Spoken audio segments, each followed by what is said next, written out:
Hello everyone, in this video I have made the very important question answer of the poem The Prologue to the Canterbury Tales by Geoffrey Chaucer। इसके पहले मैंने एक और video बनाया है इसी poem पे the prologue to the Canterbury tales की समरी पे। You must watch this video और उसका लिंक इस वीडियो के डिस्क्रिप्शन बॉक्स में दे देंगे। सो गाइज, इस नोट को मैंने इतने इजी वे में फ्रेम किया है ताकि आपको कोई भी समझने में प्रॉब्लम ना हो और वीडियो भी ज़्यादा लेंदी ना हो। So let's begin. Chaucer as a founder of English literature और the prologue as a mirror of 14th century और Chaucer is called the father of English poetry discuss और Chaucer as a representative poet। There are 4 type of question है। इसमें से कोई भी question अगर आपको कवर करना है तो आप इस आंसर को प्रिपेयर कर सकते हैं। So let's no. Geoffrey Chaucer 1340 and 1400, the pointer of English literature, contributed very much to the upliftment of English poetry of 14th century. As Bacon is regarded as the father of English essay, Fielding is of English novel. No doubt Chaucer is celebrated as the father of English essay. So guys, Geoffrey Chaucer को English साहित्य का या English literature का father के रूप में माने जाते हैं। 14th सेंचुरी के फादर के रूप में माने जाते हैं बिकॉज उन्होंने इंग्लिश पोइट्री को अपलिफ्टमेंट करने में, मतलब उन्नति करने में पॉइंटर के रूप में काम किया, निर्देशक के रूप में काम किया एंड क्रिएटर के रूप में जाने जाते हैं। जैसे बेकन को इंग्लिश एसे के फादर के रूप में जानते हैं एंड हेनरी फील्डिंग को इंग्लिश नावल के फादर के रूप में जाने जाते हैं, ऐसे ही चौसर को इंग्लिश पोइट्री या इंग्लिश लिटरेचर के फादर के रूप में माने जाते हैं। The most remarkable contribution of Chaucer is that he established a platform of literature in England. He was in many ways far greater than his contemporaneous Langland and Gower. सबसे बड़ा योगदान चौसर का ये है कि उन्होंने इंग्लिश साहित्य में, इंग्लैंड के इंग्लिश साहित्य में एक प्लेटफॉर्म इस्टेब्लिश किया, इंग्लिश साहित्य का एक प्लेटफॉर्म इस्टेब्लिश किया ताकि सबको वहाँ से क्रिएटर के रूप में जाने जाते हैं, जो कि उनके जो समकालीन थे, कंटेम्पोरेनियस लैंगलैंड एंड गोवर उनके समकालीन कवि थे, उनसे कहीं वो ज़्यादा ग्रेट माने जाते थे बिकॉज उन्होंने इंग्लिश साहित्य का एक प्लेटफॉर्म इस्टेब्लिश किया था, शुरुआत की थी।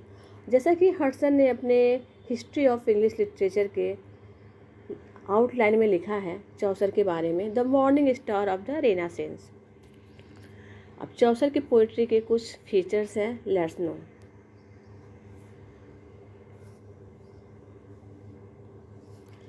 रियलिज्म, इट मीन्स यथार्थवाद। Representation of true life, it means metrical skill, it means पद्यात्मक या कह सकते हैं हीरोइक कपलेट, दोहा के रूप में है पोयम उनका। या कॉमिक विजन आपको देखने को मिलेगा, humour, satire and irony. English literature, it means as a poetic form, dramatic element मतलब नाटकीय तत्व, जैसे romantic note poetry. Story interest, it mean story in poetry, आपको पोइट्री के फॉर्म में एक स्टोरी देखने को मिलेगा, जैसा जनरल ऐसा होता नहीं है। Art of characterisation, it means the representation of living human character, आपको जीवित मानव का चित्र देखने को मिलेगा जीवंत तरीके से, रियलिज्म तरीके से। So it is clear that poetry was created by Chaucer and therefore he is regarded as humor of English poetry। जैसा कि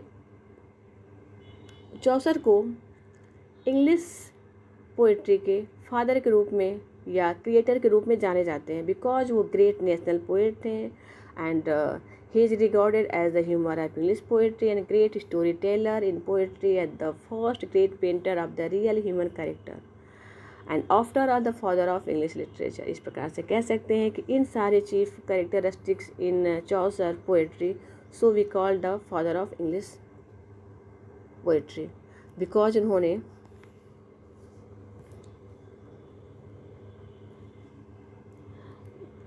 इंग्लिश पोइट्री को डेवलपमेंट करने में बहुत सारे पोयम को कंट्रीब्यूशन किया था, योगदान दिया था, जैसे house of fame, the legend of good women and the prologue to the Canterbury tales, ये सारे रिमार्केबल कंट्रीब्यूशन हैं इंग्लिश पोएट्री को डेवलपमेंट करने में। It is very apt saying that literature is the mirror of society and particularly in reference with Chaucer prologue, it is true. आप कह सकते हैं कि चौसर के पोएट्री में बहुत ही बड़ा योगदान है। पार्टिकुलरली क्या है, मतलब मुख्य रूप क्या है, मिरर ऑफ सोसाइटी, मतलब समाज का दर्पण, जो कि कहते हैं ना कि साहित्य समाज का दर्पण होता है। यदि किसी देश के समय का वास्तविक चित्र यदि हम कहीं देख सकते हैं तो वह होता है देश के तत्कालीन साहित्य से ही संभव होता है।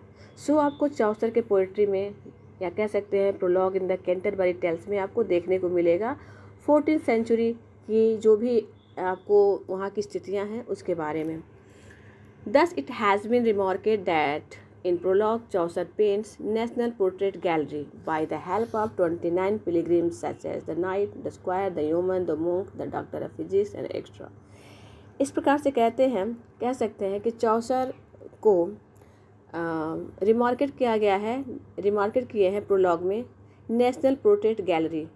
अब नेशनल पोर्ट्रेट गैलरी क्या होता है, ये लंदन में एक आर्ट गैलरी है जिसमें ऐतिहासिक रूप से वहाँ पे महत्वपूर्ण प्रसिद्ध ब्रिटिश लोगों के चित्रों का संग्रह है, जो कि आपको इसमें 14th सेंचुरी के जो भी कैरेक्टर्स हैं उनके हेल्प से इन्होंने 14th सेंचुरी के सोसाइटी का मिरर आपके सामने रखा है।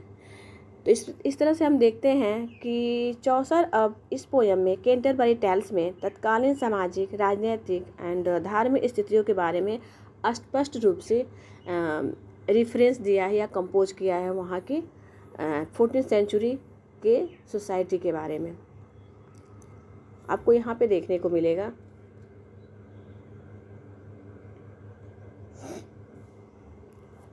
Realism is the major characteristics of modern poetry, but it is Chaucer who firstly introduced it into literature. Chaucer has disclosed the whole of the reality of 14th century England in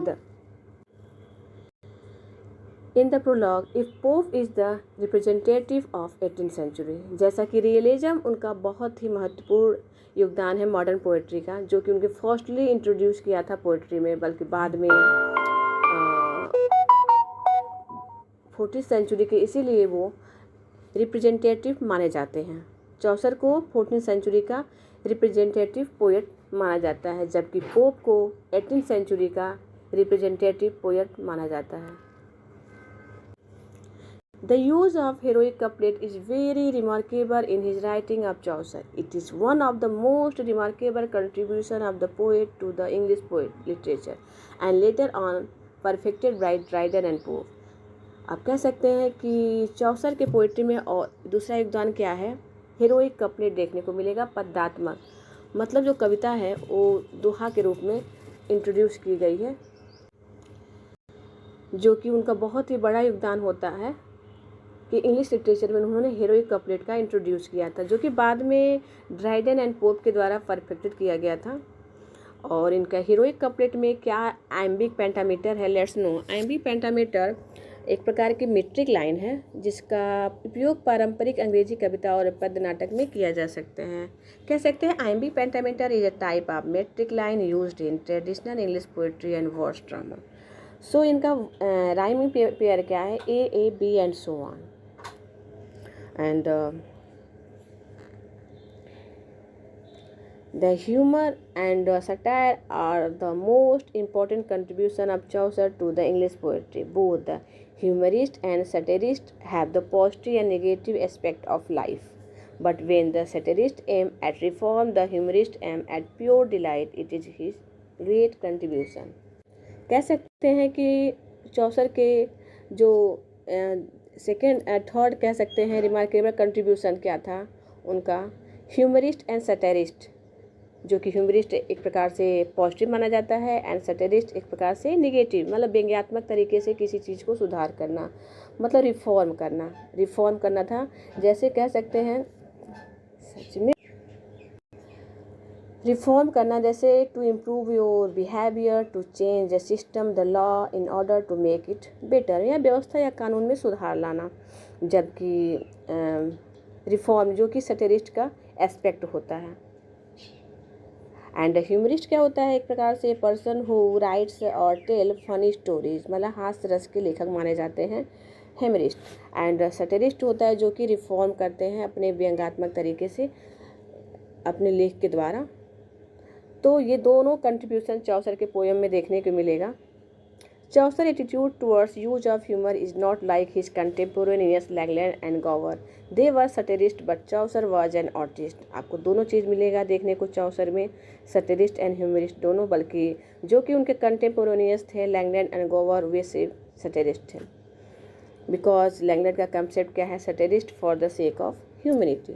the critics are of view that Chaucer is the originator of drama and story. इस प्रकार से जो critics थे कहते थे कि Chaucer drama and story के originator हैं, मीन्स प्रवर्तक कर सकते हैं या आरंभक के रूप में माने जाते हैं। Hence it is apt to claim Chaucer as the father of drama and story. And according to William J Long, as he was written in English literature, जैसे विलियम जे लॉन्ग ने कहा है कि Chaucer is model for all those who would put our human life into writing. जो कि चौसर उनके लिए model हैं जो अपने लाइफ को जो है अपने लाइफ को, या कह सकते हैं कि लेखन में अपने लेखन के रूप में अपने लाइफ को इंट्रोड्यूस करना चाहते हैं, उनके लिए वो मॉडल के रूप में काम करते हैं। जैसे कोई भी इंसान हो, अगर वो लिखना चाहता है समथिंग, या कोई भी राइटर है या कोई भी ऑथर है, तो उसके लिए वो मॉडल के रूप में चौसर को, मतलब उनके लिए मॉडल के रूप में थे। So in a nutshell we may conclude that Chaucer is a pointer of English poetry. Pointer में पता है निर्देशक के रूप में जानते हैं। His contribution made him a peerless, मतलब अद्वितीय poet in the history of English literature. He was an original poet and established a foundation for all the form of literature in England. इस प्रकार से कह सकते हैं कि ऑल द फाउंडेशन ही एस्टेब्लिश किए थे इंग्लिश लिटरेचर का इंग्लैंड में। Thus he is recognised as the father of English literature. इस प्रकार से वे एक फादर के रूप में पहचान है उनकी इंग्लिश लिटरेचर के रूप में। सो गाइज, मैंने यहाँ पे वीडियो अब एंड करती हूँ। अगर आपको कोई भी प्रॉब्लम हो तो आप कमेंट कर सकते हैं। सो नए वीडियो के साथ फिर आते हैं। Thanks for watching.